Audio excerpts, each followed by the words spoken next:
plus money and chasing your dreams. DJ B turn the place, everything. Marriage and relationships are not about rings. Trying to raise a family is so insane. He tries to keep politics off the brain. But sending in the questions, he might just scream. Business and entrepreneurship is his thing. There is society. And there is reality. That's my dad. That's my dad. Welcome. I am BBT, and you can ask me anything. How y'all doing today? Happy day. I hope your day is going fantastic. The weather is so amazing out here in sunny Florida. See, we went through a long stretch of cold weather to the point where I didn't go to the beach in like 3 months. And at this point, I'm going to the beach every day I get the opportunity to go. I hope wherever you are in the world, you have a big beach near you or a pool near you, or you're experiencing some warmer or good weather. You might like the cold. So anyway, I hope your day is going great so far. Mine is going pretty cool, but I don't have a lot of time to be on here, so I'm going to jump right into it.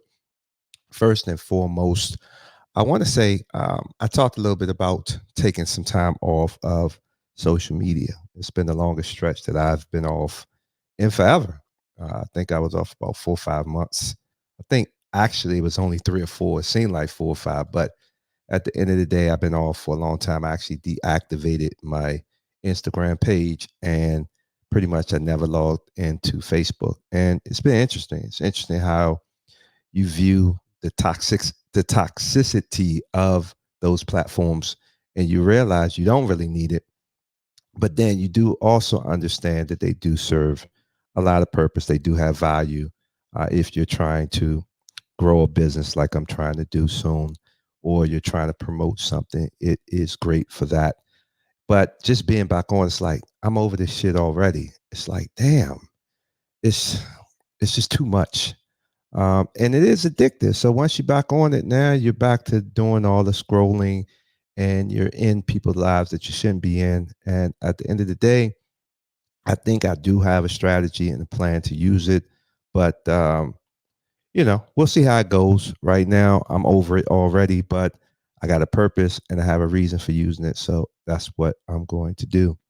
I would just suggest, if you've never taken some time off of social media, definitely do so. It'll open your eyes on a few things. So do it if you haven't done it already. So I'm gonna jump right into it. Like I said, I have a lot to do today, and I don't have much time on here. So let me jump right into this video. I think this is a very telling of what's going on today. Before I talk about the video, I mentioned that, because I've been off social media, off of YouTube for a while, I've been picking up a lot of habits and hobbies. Now I'm into cigars, I'm into sneakers. And for about a couple weeks, I was into sports betting. There was a manager at the bar. He told me about this app, Hard Rock, here in Florida. Florida became legal to bet on sports in November of last year. And Hard Rock is one of the main apps. I'm not sure if it's the only app, but I know it's one of the main apps where you can do sports betting. And it was pretty dope. I actually used it for a couple weeks. The interface is really easy to use. It's user friendly. It's so easy to deposit your money, withdraw your money, make a bet. You can make a bet from the start of the game, a couple days in advance, to, you can make bets during the third quarter of a basketball game or halftime of a football game. So they make it real easy for you to spend your money and bet on sports. And it just makes you think, how did this happen? How did we go from a world where you got banned from baseball, like Pete Rose, for betting, to now we have situations where you could bet on how many points a person scores, when they score, how often they score. You could bet on spreads. You could bet on so many different things. So it's interesting where we are. And I'll give my theory on how I think we got here. But let me play this video first, and then I'll talk. I'll give my reaction to this video. This is for fair use only. Now to a CBS News investigation, sports betting in the U.S. is a big business, with Americans wagering about $93 billion every year. Recent college sports scandals have raised new questions about the impact gambling has on the integrity of the game. CBS's Jim Axelrod has the warning from the NCAA president about protecting athletes and the game. College football rivalry at its finest. When Iowa took on Iowa State in September, it was 5 players not on the field who made headlines. They all faced criminal betting charges, including Iowa State starting quarterback Hunter Dekkers. Was he betting on his own team? Yes. I mean, any athlete betting on their own events, period, in our world it just can't happen. What about the SEC? Matt Holt runs U.S. Integrity, a company that crunches data for every major college conference to make sure games are conducted fairly and squarely. I think Iowa and Iowa State was a huge eye-opener. I've met with all 97 conferences. But NCAA President Charlie Baker's were already open, especially on a kind of wager called a prop bet. I think prop betting, in some respects, is one of the parts I worry about the most. Prop bets are side bets made on some part of the game, like will a given player make his first shot? It could be hard to detect if the make or miss is on the level. Out of $93 billion bet on sports legally in the U.S. last year, a staggering $12 billion were prop bets. My concern about prop betting is just that putting myself in the shoes of a young person who's on a campus, who has a friend or two that come up to them and say, I love you. I've always supported you. If you could just miss your first couple of free throws this week, it won't affect the outcome of the game. Our CBS News investigation found 22 states where gambling is legal that ban prop betting specifically on college sports. At least 8 states still allow it. We get the fact. Baker, the former governor of Massachusetts, signed the law legalizing online gambling there, except on college sports. I've talked to a lot of coaches about this, and I've talked to a ton of conference commissioners and athletic directors, and yeah, they're all concerned. And I think they're concerned about it for the same reasons we are. While the NCAA tells us only there's been a sharp rise in the number of gambling cases it's investigating, CBS News has learned that as of this summer, there were 17 active gambling investigations underway. Jim Axelrod, CBS News, New York. So this is crazy when you think about players betting on themselves. I mean, I guess it got to be a weird dynamic where you're a kid and you go to a major college or just any college and you're playing, and then your friends coming up to you, we're betting on you, You got boosters and just regular everyday people. Now, like I said, how they're making it so mainstream that anybody and everybody will get into sports betting because they're making it so easy and they're making it so accessible. So imagine you being a kid and you got all this pressure, and then someone comes to you and say, hey, man, miss a couple shots. It won't affect the game. And they offer you a good amount of money. What do you think they're going to do? So definitely, I'm just learning of this concept called prop betting. That is crazy. You would think that would just be illegal, but it just makes you think like, how this thing just kind of popped off in the first place. Now, if you know me, I spent a couple years away from sports. Once I kind of understood what sports was, sports entertainment, I believe a lot of aspects of it were fake. So I took a couple years off. And then when I got back in a couple years ago, I realized every commercial, every ad was about online betting, DraftKings, different things like that. And I was like, damn, how did this happen? And I started to realize, that's what made sports more popular. When it's almost like what fantasy football did to football. It put people who typically wouldn't watch or still can't watch an entire football game. They are watching the games because they're in this fantasy football league and they have some of their money, or just they're participating with their friends. So now they're watching games. And so that made football very popular and other sports. And if you think about what betting is in sports betting is going to do, it's going to take it to another level. And it's crazy that it's, for the integrity of the sports, if it is legit, you got 2 teams playing. Obviously, there's a vested interest. If it's your hometown or your favorite team, you want them to win. Now you have this other variable. Yeah, I want this team to win, but I want this player to do well. Or this is my favorite team, but I know they're not going to win, so I'm a bet on the other team. So it's just insane how it's, it's made it more popular. Not insane as made it. I mean, that makes sense. Now that you give everybody the ability to tap into it, it's going to make more people have eyeballs on it. Because when I did the Hard Rock, and this is Hard Rock. Let me go here really quick. This is Hard Rock. Definitely check them out. It's an amazing interface. It's pretty cool. Very easy to use. I did it for about a week and a half. I actually I put in a couple $100 and I got up big time. I made a couple. I bet the spread on a few games. I bet on the underdog and I won, and I was up big time. And then once I started losing a couple bets, I said I'm out. I said it was requiring me to spend too much time watching sports. I ended up buying the NBA package, which I still have to cancel. I bought the NBA package because I needed to watch a game to see if I was going to keep my bet or pull out. Now, that's one of the good things about the Hard Rock bet. You can bet on the game. So, for example, I bet on the game. I bet $50, and the payout was $600. The underdog, went up by like 20 and a half, and at that point, they gave me the option to hedge my bet and pull out, and I think I got all the way up to about 400 something bucks. Obviously, I let it ride a little bit because I'm like, maybe they could pull this out and I could win the whole 600. But as soon as I started to see the tide turn, I said, bump that, and I got out, and I think I got like $250. And so they are crazy. And I mean, it's pretty dope how it's done. But what it does, it requires you to spend so much time watching. I was betting on college women basketball game. I can't remember the last time. I don't know if I've ever watched the full college women's basketball game. I'm watching college women's basketball games. I'm watching soccer games. Obviously, I'm watching basketball games. I'm watching the house, and that's something I don't do. I only really watch sports when I'm at the bar or a restaurant or things like that out with friends. So now I'm watching sports around the clock. I'm staying up to 1, 2 o'clock in the morning. I'm like, nah. I said this risk reward is not worth it. I'd rather just focus my efforts on the stock market. And who knows? I mean, I stay have the account open. I may get back in it, but it's definitely they're doing it for a reason. It is going to make people stay tuned in. It's going to make more people watch.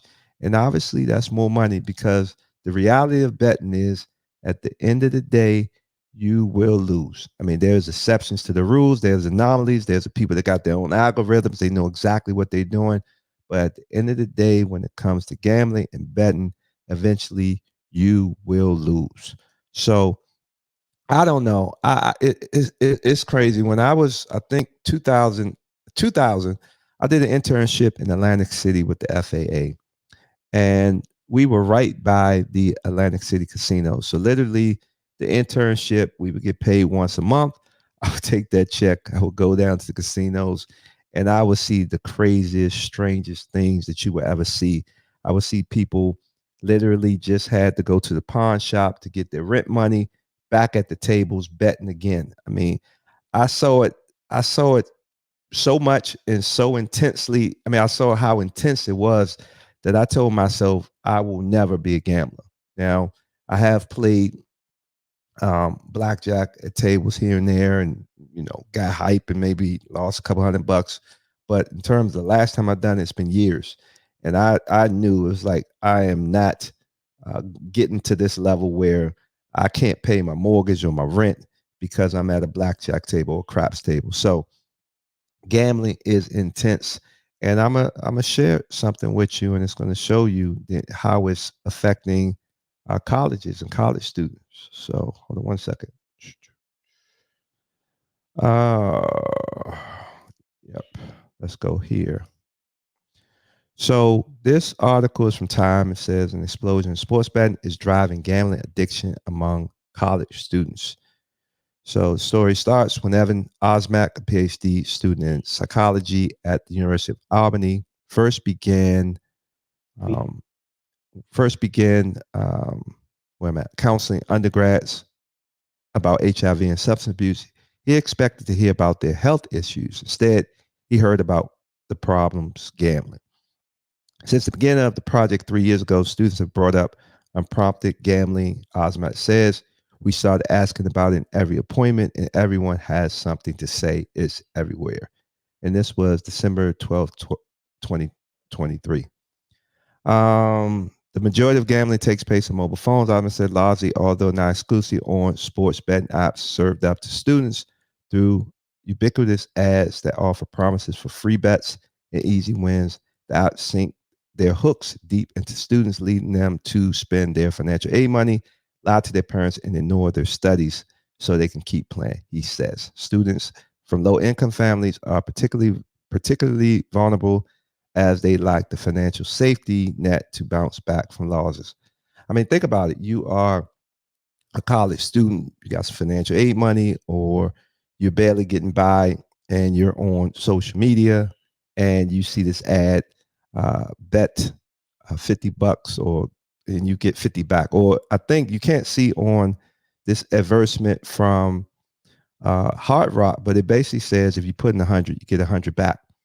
And it's funny story. My first big win on Hard Rock was it was a bonus amount. I got $50 of free money from Hard Rock. I bet on an underdog, and I won like $200.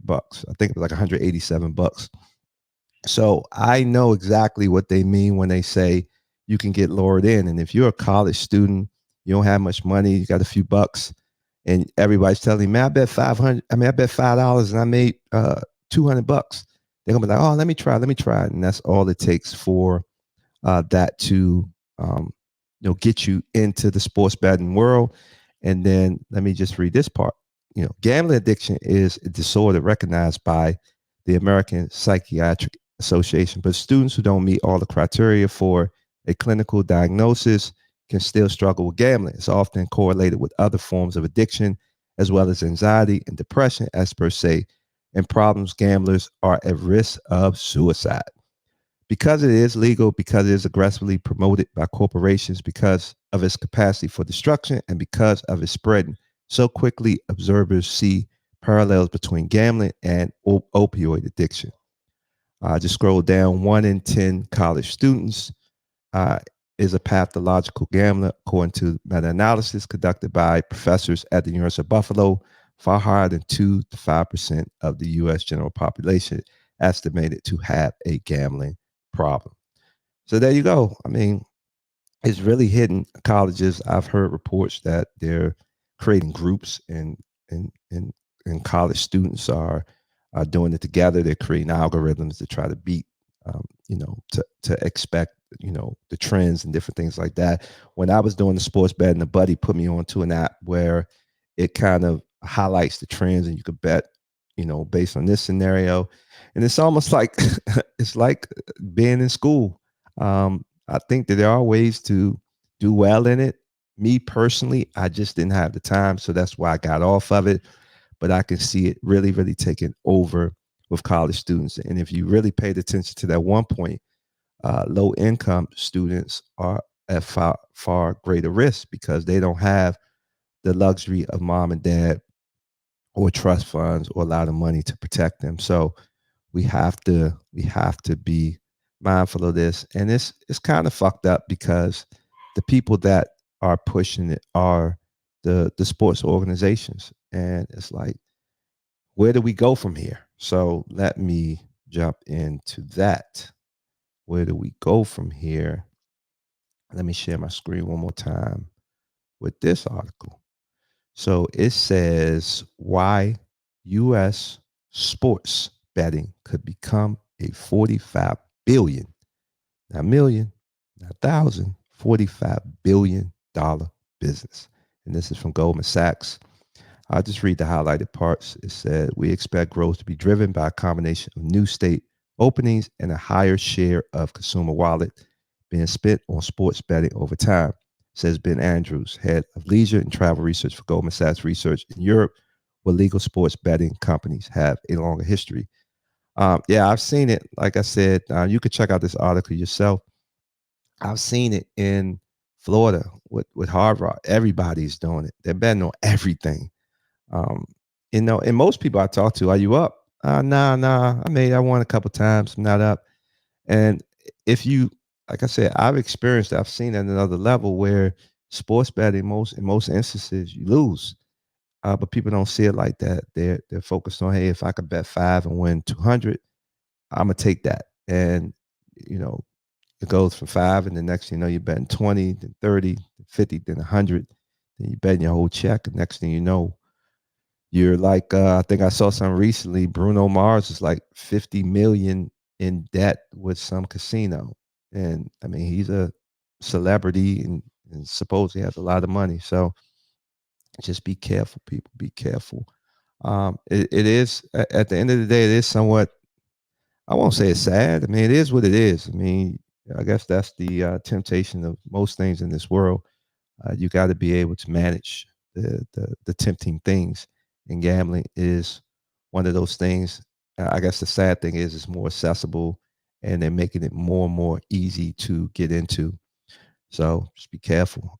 Like I said, I tried it for 2 weeks. You can make money, but at the end of the day, after I lost those last couple bets, I'm getting out.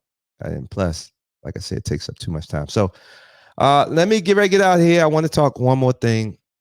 And I'm going to be really quick. One of my favorite places to go here in South Florida is a concert called Twin Peaks. I think they're in several states. I'm not sure where their home base is, but there's a few locations here in South Florida. Great experience. A lot of my buddies go there. This is where I go to smoke my cigars with the brethren. And so they have all the sports. Great experience. And I go a lot. I probably go on average maybe 3-4 days a week.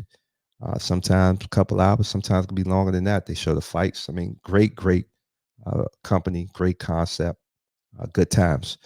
Now, recently, they just opened up a new location in Doral, Florida. So the location I go to is about 10 minutes from my house. And Doral, it's about the miles wise, about the same, about 9-10 miles. But with traffic, it's anywhere from 35, 40 minutes. So anyway, their opening was on a Monday, their official opening to the public. Me and a buddy were invited to a private event that opened, I think, the Friday before. Something happened. They had to cancel the invitation. So I said to myself, hey, I'm going to try to get out there on Monday or Tuesday. I was able to go on a Tuesday. Anyway, when I left, it took me 45 minutes to get there, another 15 to park. And once I was able to park, I ended up going to the front. And let me actually share, I'm going to share the letter I wrote because I didn't have the best experience. And I'm going to explain it a little bit better when I share this letter. Let's see, hold up. So anyway, I'm going to read most of the letter, now paraphrase so I don't bore y'all to death. But basically what it says is, to whom it may concern, I'm writing this letter to provide some feedback and make a complaint regarding the experience I had at your new Doral, Florida location. I arrived at the location around 6 p.m., 45 minutes to get there, over 15 to park. I ended up parking in a section I didn't even know was valid, but I didn't plan to be there long. I literally just wanted to go and support the general manager who had invited me and a buddy out a couple of days ago because we are longstanding guests. And the belief was I had a good working relationship with this general manager. Anyway, when I walked up to the front, I attempted to walk in, and the hostess mentioned they would not let anyone in. I asked if I could just sit at the bar. I did see open seats when I walked by, and she said no. I asked to speak to the manager, Alex, because he had personally invited me a few days ago, like I stated. While I was waiting, another manager, I think her name is Leanne. Came to the front door. I met this manager before in one of the other locations that I frequent, so I figured there would be no issues. But when she got there, she had an attitude and informed me there were no seats at the bar and I could not stand around. Once again, I asked for the manager, Alex, and he still did not come. During this time, another customer came in after me and asked if he could be seated, and they let him right in. So I say to Leanne, the manager, I believe that's her name, and the hostess, why couldn't I come in? And they said, he is only one person. He's sitting at a table. And I was like, what? I was not even given the opportunity to sit down at a table. But anyway, even after this, I still had to wait. So about 10 minutes later, another guest walked up and walked right in. There was some confusion between the host and the manager, and they told me I could come in now. Now, obviously, I was a little bit upset.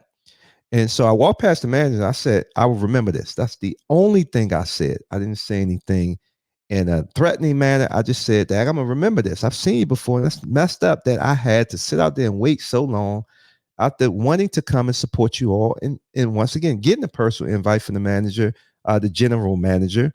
And so, yeah, I was a little bit upset, but I didn't cause a scene. I just walked in and I went to look for a seat at the bar. I walked around for a little bit. I saw a couple people I knew. I saw a couple managers that I knew, and I was just kind of raving. Place looked nice, so I was about to sit down and have a drink and just kind of enjoy myself before I took off. I was only planning to have about 2 beers. Anyway, I go, get ready to go sit down, and I turn around, and the general manager, Alex, is there, and he has this big ass security guard behind him. Dude had to be about 6'5", 6'7", standing behind him. So I look at him, and I'm thinking he's coming to greet me because, like I said, the perception or the belief was I had a pretty good relationship with this guy. But instead, he looked me in the straight face, and for the most part, asked me I had to leave. And I'm like, wait, what do you mean? Are you serious? And I'm waiting for a smile and say I'm just playing with you, and nothing like that. He was dead serious, and I said, wow, Alex, you got to be kidding me. And his response was, you disrespected the manager. And I said, I didn't disrespect the manager. I said, how do you figure that? And he just said, you have to leave. And I said, well, you're not going to hear me out or hear my side of it. And the answer was no, I had to leave. And I didn't want to cause a scene. I was extremely shocked. One, that he came up, there wasn't no smile or no greeting. And then he had this 6'5", 6'7" security guard behind him. And I said, listen, I don't do drama. So I just left. But I did tell him, I said, hey, I'm gonna write a letter. And this is the letter.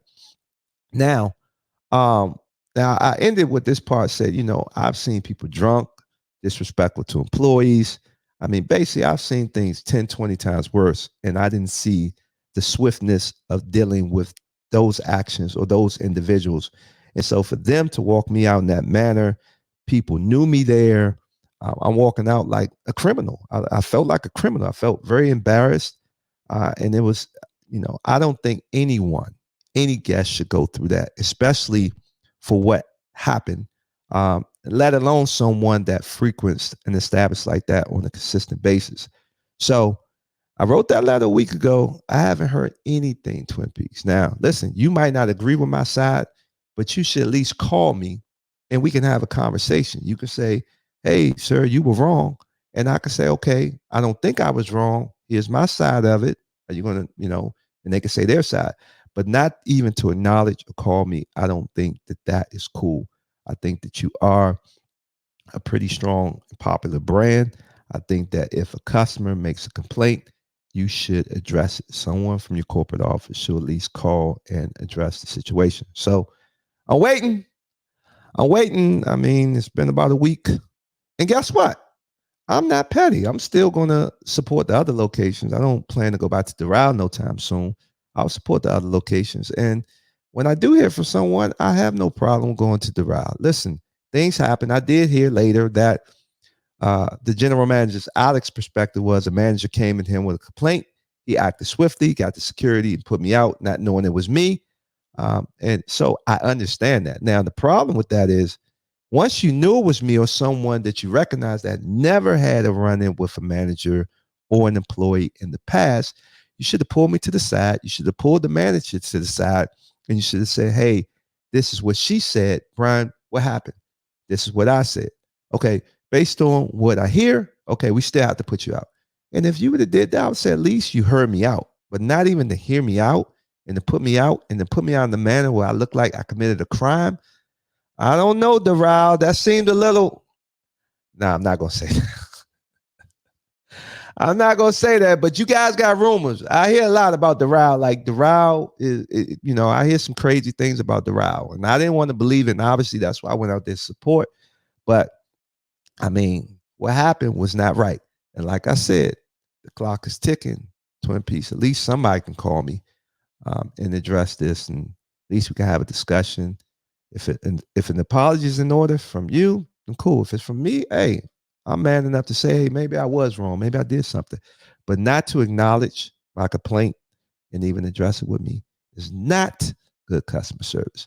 And that's what I like to do from time to time on my show is to talk about the best experiences. Like I talked about the other day, I love cigar biz. Sometimes you get those bad experiences. And like I said, I'll still support your other locations, but I won't be going to Doral anytime soon until I at least can address my issues and talk to someone about what happened. But anyway, y'all hear my computer is going crazy. It's work. I gotta get back to work. I still haven't eaten lunch today. I worked out my trainer, so I'm a little bit beat. But once again, I hope y'all have an amazing day. I hope that you tune in, tell other people about my show. And if you don't, I'm going to get on here and talk my shit anyway. Y'all be easy. Peace.